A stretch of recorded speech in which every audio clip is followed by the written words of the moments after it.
Hello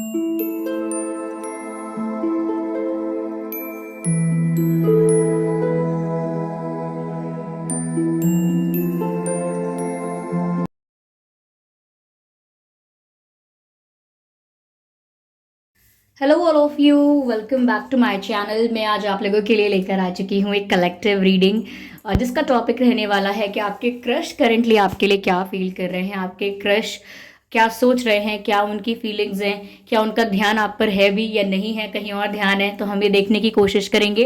लेकिन मैं आपको बता दूं कि ये रीडिंग पूरी तरह से जनरल है, तो हो सकता है आपके साथ रेजोनेट करे या ना करे। आपको ओपन माइंडेड होकर ये रीडिंग देखनी है, सुननी है। ओके, ये रीडिंग सभी ज़ोडिएक साइंस के लिए है, हर उम्र के व्यक्ति के लिए है और टाइमलेस है। यानी जब भी आप इस वीडियो तक पहुंचेंगे, जब भी आप इस वीडियो को देख रहे हैं, यह आपके साथ तभी रेजोनेट करेगा। तो और फिर चाहे आप इस रीडिंग तक कितने भी समय बाद क्यों ना पहुंचे हों, अगर आप ड्रीम टैरो चैनल पर पहली बार आए हैं और आपने अब तक सब्सक्राइब नहीं किया है तो मैं आपसे रिक्वेस्ट करना चाहूंगी कि सब्सक्राइब जरूर करें ड्रीम टैरो चैनल को और बन जाएं ड्रीम टैरो फैमिली का हिस्सा। ओके व्यूवर्स, और बेल आइकन को जरूर प्रेस करें ताकि जब भी मैं कोई रीडिंग लेकर आऊं सबसे पहले वो रीडिंग आप तक पहुंच सके। ओके, एक बात का ज़रूर ध्यान रखें कि मैं पर्सनल रीडिंग प्रोवाइड नहीं करती हूं, तो अगर कमेंट बॉक्स में कोई मेरे नाम से या मेरे चैनल के नाम से आपको कोई WhatsApp number, mobile number, contact detail देता है, उसका विश्वास ना करें। वो एक फ्रॉड है, स्कैम है, क्योंकि मैं पर्सनल रीडिंग प्रोवाइड नहीं करती हूँ और ना ही मैंने कोई कॉन्टैक्ट डिटेल प्रोवाइड किया है। तो आइए चलिए देखते हैं कि आपके क्रश की करंट फीलिंग्स क्या हैं। Okay, let's start. वाओ, पहला ही कार्ड क्वीन ऑफ सोर्ड्स का है यहाँ पर, that's good. Queen of swords and एक कार्ड अनफोल्ड हुआ है which is two of pentacles. Okay, देखते हैं और क्या है आगे। फोर ऑफ सोर्ड्स, ठीक है। और क्या सोच रहे हैं आपके क्रश करेंटली, देखने की कोशिश करते हैं। Okay, two of swords and four of swords, two of pentacles and queen of swords. Swords की एनर्जी है एंड सोर्ड्स की एनर्जी यहाँ पर है। फोर ऑफ सोर्ड्स भी है, टू ऑफ सोर्ड्स भी है एंड क्वीन ऑफ सोर्ड्स भी है, तो सोर्ड्स की एनर्जी काफ़ी है यहाँ पर। मुझे ऐसा लगता है व्यूअर्स, पहली चीज़ जो मैं आपको बताना चाहूँगी आपके क्रश की फीलिंग्स को लेकर, उनकी एनर्जी को लेकर, वो ये है व्यूअर्स कि अभी भी वो पूरी तरह से फ्री नहीं है। आपका जिस पर भी क्रश है वो पर्सन अभी भी पूरी तरह से फ्री नहीं है, या मैं कहूँ पूरी तरह से सिंगल नहीं है अपने माइंड में भी। यानी कि ऐसा हो सकता है कि उनका किसी से सेपरेशन हुआ हो, किसी के साथ उनका सेपरेशन हुआ हो 1 साल के भीतर या 2 साल के भीतर भी वो अपने किसी एक्स पर्सन से अलग हुए हैं, कोई एक्स पार्टनर होगा, लेकिन मेंटली अभी भी या तो वो उस पेन में है, उस ट्रॉमा में है, या उस डिप्रेशन में है, उस चीज़ से उभर नहीं पाए हैं अभी, मुझे ऐसा लगता है। तो कहीं ना कहीं अपने पास्ट को अपने साथ लेकर चल रहे हैं, वो अपने पास्ट को अपने साथ लेकर चल रहे हैं, मुझे ऐसा लग रहा है।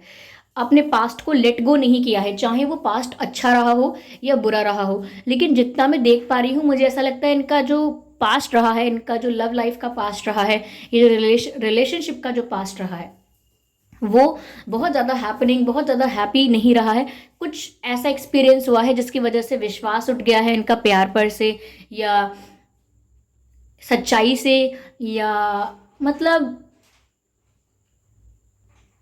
अच्छे लोग होते हैं, ऑनेस्ट लोग होते हैं, लॉयल लोग होते हैं, इस पर से इनका विश्वास उठ सा गया है। और कहीं ना कहीं वो जो पेन इनको फील हुआ, जो एक्सपीरियंस इनको फेस करना पड़ा, वो उसको अभी लेट गो नहीं कर पाए हैं।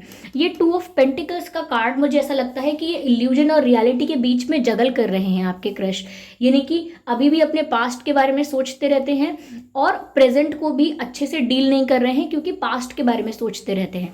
अगर इन्हें प्रेजेंट में कोई पर्सन अच्छा लगता है, कोई पसंद भी आता है, तो वो उसको इतना कंसिडर नहीं करते, उस चीज़ को इतना महत्व नहीं देते, क्योंकि उनको लगता है कि एट द एंड फिर क्या होना है।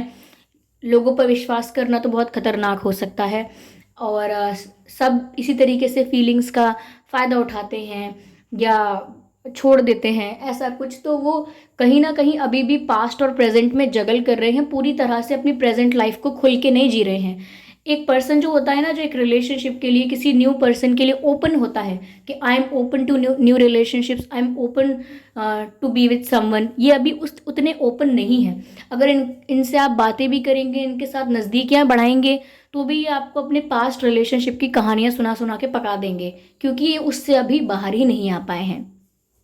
ओके, यहाँ पर सोर्ड्स की एनर्जी इतनी इसलिए है क्योंकि जो भी इनका एक्सपीरियंस रहा है लव लाइफ का अभी तक, पास्ट एक्सपीरियंस जो रहा है वो इतना अच्छा नहीं रहा है, थोड़ा पेनफुल है। मुझे ये भी लगता है व्यूअर्स कि इस समय करंटली ये ऐसा फील करते हैं कि इनको अभी क्लोजर नहीं मिला है, अपने पास्ट पर्सन से कोई क्लोजर नहीं मिला है, कोई क्लैरिटी नहीं मिली है, रीजंस नहीं मिले हैं। सब कुछ एक क्लोजर के साथ अगर ब्रेकअप होता है, क्लोजर के साथ अगर सेपरेशन होता है तो बहुत ज़्यादा कन्विंसिंग होता है वो। ओके, बट इनको ऐसा हो सकता है सडनली किसी ने इनका हार्ट ब्रेक किया हो, डिच किया हो, बिट्रे किया हो, लेकिन कोई क्लोजर नहीं दिया, कुछ बात नहीं की, इनकी लाइफ से कोई अचानक ही चला गया। तो मुझे लगता है कि किसी जस्टिस का वेट कर रहे हैं या किसी क्लैरिफिकेशन का वेट कर रहे हैं, किसी एक्सप्लेनेशन का वेट कर रहे हैं किसी पर्सन से। इसीलिए इनका ध्यान दूसरे रिलेशनशिप्स को बनाने में या दूसरे किसी की तरफ इनका ध्यान कम जा पाता है। ठीक है, तो मुझे लगता है इनका जैसे जैसे आपकी तरफ ध्यान जाने लगता है, आपको अटेंशन देने लगते हैं, then again then again they get into their past, ऐसा हो जाता है, फ्लैशबैक्स आने लगते हैं, पुरानी चीज़ों के बारे में सोचने लगते हैं। तो this person is not completely heal नहीं है ये। मुझे ऐसा लगता है व्यूअर्स ये ओवर थिंकर हैं, लिटरली ओवर थिंकर हैं। ये बहुत ज़्यादा सोच विचार करते हैं, बहुत ज़्यादा कैलकुलेटिव हो गए हैं। अगर ये थोड़ा सा भी कोई स्टेप लेंगे, थोड़ा भी किसी से बात करेंगे तो बहुत सोच समझ के बात करेंगे। अगर आपसे बात कर रहे हैं तो यूं ही नहीं कर रहे हैं, बहुत सोच समझ के कर रहे हैं। या अगर आप इनसे बात करते हैं या कोई इनसे बात करता है तो भी ये बहुत कैलकुलेटिव होकर आंसर देते हैं, बहुत कैलकुलेटिव होकर डील करेंगे। अगर कोई इनसे बात कर रहा है तो ये उसको भी ये नहीं सोचेंगे कि इसने मुझसे ऐसे ही बोला होगा, मजाक में बोला होगा, यूं ही किया होगा, यूं ही बोला होगा, ऐसा नहीं, ये सीरियसली लेते हैं। अगर आप इनसे कुछ बात कह रहे हैं, आप कह के चले गए, आपने यूं ही बोला, तो ये उस बात को सोचते रहेंगे, उस बात को एक दिन भी सोच सकते हैं। बहुत ज़्यादा ओवर थिंकिंग करने की आदत है तो उस बात को 2-3 दिन भी सोच सकते हैं, लेकिन ओवर थिंकिंग कंटिन्यू रखेंगे। तो मुझे ऐसा लग रहा है कि अभी भी ये फ्री माइंडेड नहीं है। यहाँ पर लास्ट में 2 ऑफ सोर्ड्स भी मुझे दिख रहा है। अभी इनको यही नहीं पता है कि इनको मूव ऑन करना है कि नहीं, आगे बढ़ना है कि नहीं, या वेट करना है।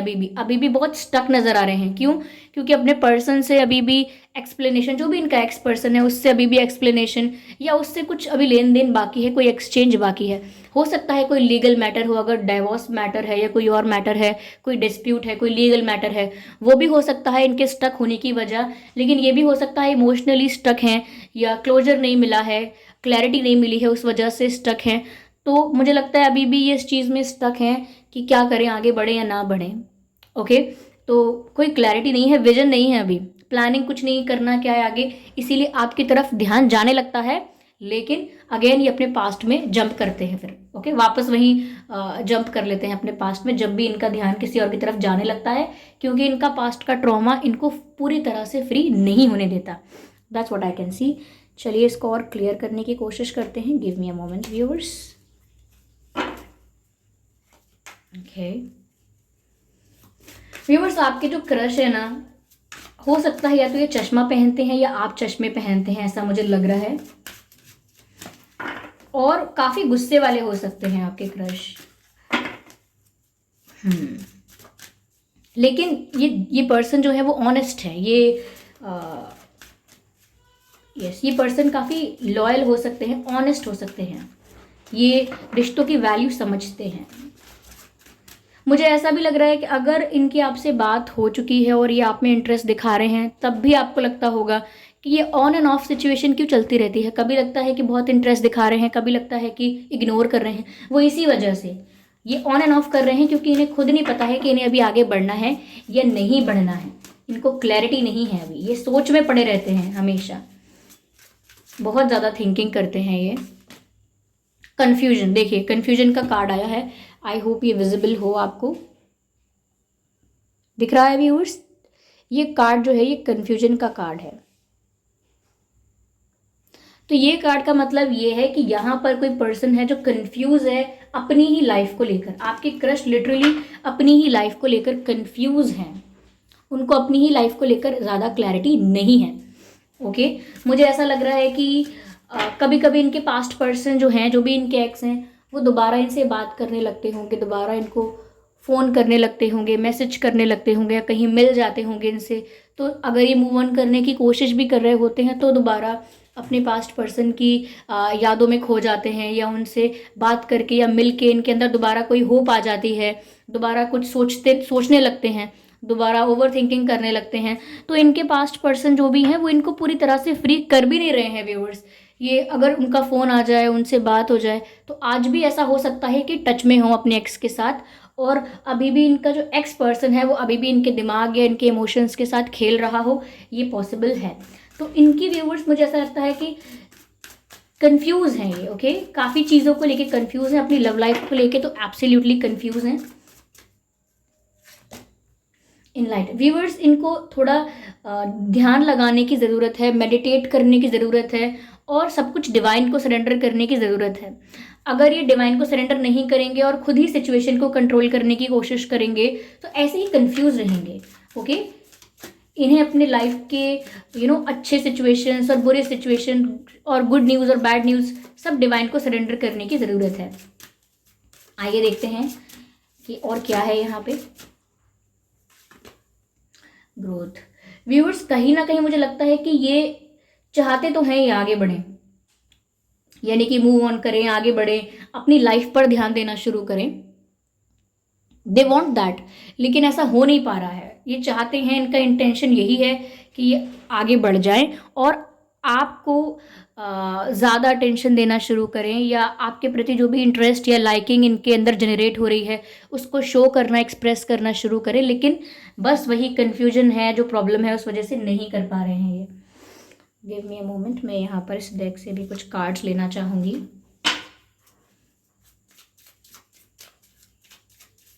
व्यूअर्स, आपके पर्सन के नाम में एस हो सकता है, एच हो सकता है, आर हो सकता है, एम हो सकता है, टी हो सकता है, डी हो सकता है, एंड मुझे लगता है कि वी वी भी हो सकता है। तो ये कुछ अक्षर हैं जो आपके या उनके नाम में हो सकते हैं। मुझे ऐसा लगता है कि आपका और उनका डेट ऑफ बर्थ हो सकता है 2/12/22, 31/21, 11/1 एंड 4/14/24, 28/8/18, 25/5/15। ये कुछ डेट ऑफ बर्थ है जिसमें आपका या उनका जन्मदिन हो सकता है। आइए चलिए देखते हैं आपका और उनका बर्थ मंथ क्या हो सकता है। फरवरी, अप्रैल, जनवरी, दिसंबर, मई, जुलाई, सितंबर। ये कुछ महीने हैं जिसमें आपका या उनका जन्मदिन हो सकता है। लेकिन अगर ये डेट ऑफ बर्थ और ये बर्थ मंथ यानी कि महीने भी अगर आप लोगों के सिचुएशन से मैच नहीं करते तो भी ये रीडिंग आपके साथ रेजोनेट कर सकती है। अगर ये डेट ऑफ बर्थ और ये बर्थ मंथ आपके या आपके क्रश के डेट से, मंथ से मैच नहीं करते हैं तो भी ये रीडिंग आप लोगों के साथ रेजोनेट कर सकती है, क्योंकि ये जो डेट्स चैनल होते हैं, मुझे ये सिर्फ चैनलिंग है, मैं कार्ड्स के थ्रू ये देखकर नहीं बता रही हूँ। कार्ड्स में कोई डेट या कोई स्पेसिफिक टाइम हम बता नहीं सकते हैं इतना एग्जैक्ट। तो इसीलिए जब कलेक्टिव रीडिंग होती है तो बहुत सारे मैसेजेस आपसे रेजोनेट करते हैं और बहुत सारे नहीं भी करते हैं, ओके। तो अगर ये डेट्स या मंथ मैच नहीं कर रहे हैं तो भी ये रीडिंग आपके साथ रेजोनेट कर सकती है। आइए चलिए आगे देखते हैं कि आगे क्या है, इसमें आगे क्या निकल कर आता है आपके क्रश की फीलिंग्स में, उनके इंटेंशंस में, फीलिंग्स में। व्यूअर्स देखिए, आपकी, मुझे लगता है आपके क्रश को समवेयर पता है कि आप उनके लिए फील करते हो, ओके। दे नो कि आप उनके लिए रोमांटिकली फील करते हो या आप उनको पसंद करते हो। हाँ, इतना नहीं पता होगा कि अगर आप ज़्यादा इनके लिए ऑब्सेस हो गए हो या ज़्यादा, बहुत ज़्यादा पसंद करते हो, बट समवेयर इनको हिंट है, इनको आइडिया है कि आप इन्हें लाइक करते हो, आप इनमें इंटरेस्ट लेते हो और इनको अटेंशन देते हो। ये सब आपके क्रश को पता है, इस चीज़ का उनको आइडिया है, ओके। चलिए और देखते हैं और क्या दिखता है यहाँ पे। ओके व्यूवर्स, मुझे ऐसा लगता है व्यूवर्स कि अगर आपके क्रश आप में आगे इंटरेस्ट दिखाएंगे तो वो डायरेक्ट मैरिज के बारे में, स्टेबिलिटी के बारे में, इन चीज़ों के बारे में सोचेंगे। यानी कि अब वो सोचते हैं कि मुझे और टाइम पास नहीं करना, ऐसा सोचेंगे। उनका आगे इंटेंशन या आगे का जो विजन बनेगा वो ये हो सकता है कि उनको रिलेशनशिप नहीं खेलना, उनको टाइम पास नहीं करना, उन्हें अब स्टेबिलिटी चाहिए, उन्हें कोई ऐसा पर्सन चाहिए जिस पर आकर अब बस वो थम जाएं, अब आगे बार बार उनको रिलेशनशिप्स नहीं देखने हैं, वो किसी पर रुकना चाहते हैं आके। और कहीं ना कहीं अगर वो आपके साथ अगर कनेक्शन जोड़ेंगे तो इस बात को ध्यान रखिएगा कि वो स्टेबिलिटी के बारे में, शादी के बारे में, फैमिली के बारे में सोचना शुरू कर देंगे, नहीं तो वो आपके साथ रिश्ता नहीं जोड़ेंगे। ओके, तो यहाँ पर मुझे लगता है कि इनका जो आगे का इंटेंशन है वो यही है कि इनको अपनी लाइफ आगे स्टेबल करनी है। ओके, यस, चलिए देखते हैं और क्या है आपके क्रश का, क्या फील कर रहे हैं और क्या है यहाँ पे। Spirits please guide us. Okay,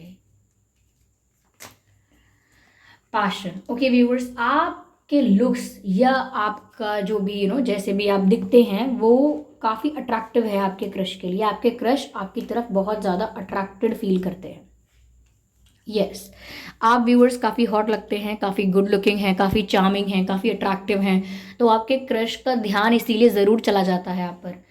ठीक है, तो आप सोच रहे हैं कि इनका ध्यान क्यों जाता है अगर ये पसंद नहीं करते हैं। ऑफ कोर्स आपके लुक्स की वजह से इनका ध्यान जा रहा है।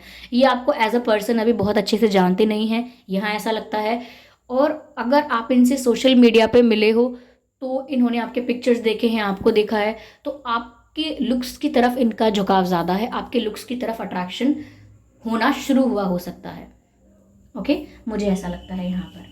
चलिए व्यूअर्स, देखते हैं कि और क्या लेटर्स हो सकते हैं आपके क्रश के और आपके नाम में।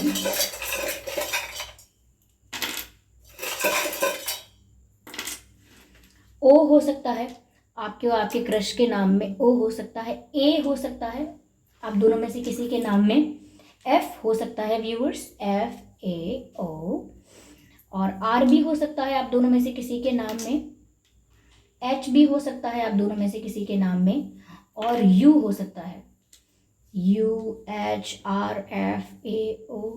और ये है हमारे पास के। तो आपके और आपके क्रश के नाम में के भी हो सकता है। ठीक है, आप ये लेटर्स देख सकते हैं viewers. Okay, give me a moment.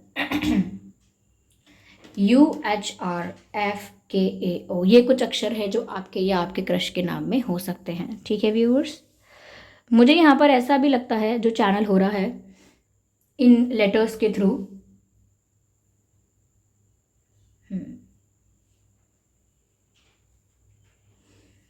मुझे चैनल हो रहा है जैसे आपके क्रश आपको देखकर बोलते हैं, सोचते हैं you are fun, you are fun person, you are fun loving person. तो आपको शायद बहुत खुश रहता हुआ देखते हैं या आपको अपनी लाइफ को एंजॉय करता हुआ देखते हैं, तो सोचते हैं कहीं ना कहीं कि ये पर्सन अपनी लाइफ में कितने खुश हैं, कैसे लाइफ को खुल के जीना जानते हैं। वहाँ मैं हूँ यहाँ पर जो अपनी लाइफ में इतना सैड हूँ, या मैं इतनी सैड हूँ, या मुझे अब तक खुशी से जीना नहीं आया है, खुशी से रहना नहीं आया है, खुशी से लाइफ को एंजॉय करना नहीं आया है। वहीं वो आपको देखते हैं तो वो शायद ऐसा कहते हैं you are a fun person, you are fun loving person. ऐसा भी चैनल हो रहा है। तो देखते हैं कि यहाँ पर व्यूवर्स क्या गाइडेंस है, यहाँ पर क्या गाइड किया जा रहा है, स्पिरिट्स क्या गाइड करेंगे आपको आपके क्रश के लिए।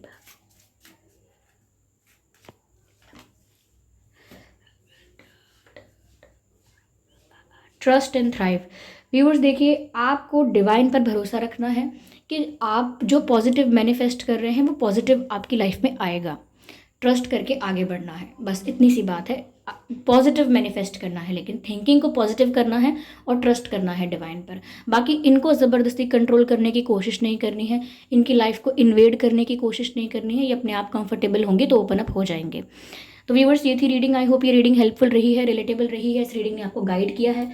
तो कमेंट करके ज़रूर बताएं, सब्सक्राइब ज़रूर करें ड्रीम टैरो चैनल को, और बेल आइकन को ज़रूर प्रेस करें। वीडियो को लाइक ज़रूर करें व्यूवर्स, और ध्यान रखें इस बात का कि मैं पर्सनल रीडिंग नहीं देती हूँ। तो अगर कमेंट बॉक्स में कोई मेरे नाम से या मेरे चैनल के नाम से आपको कोई व्हाट्सएप नंबर, मोबाइल नंबर वगैरह देता है तो उसका विश्वास ना करें, वो एक फ्रॉड है, स्कैम है। ओके, और वीडियो को लाइक ज़रूर करें और कमेंट करके बताइए रीडिंग आपसे कितनी रेजोनेट हुई है, और अपकमिंग रीडिंग्स के लिए टॉपिक सजेस्ट कर सकते हैं। ओके, चलिए फिर मिलते हैं अगली रीडिंग में। तब तक के लिए bye bye family, bye bye angels, love you all, bye bye.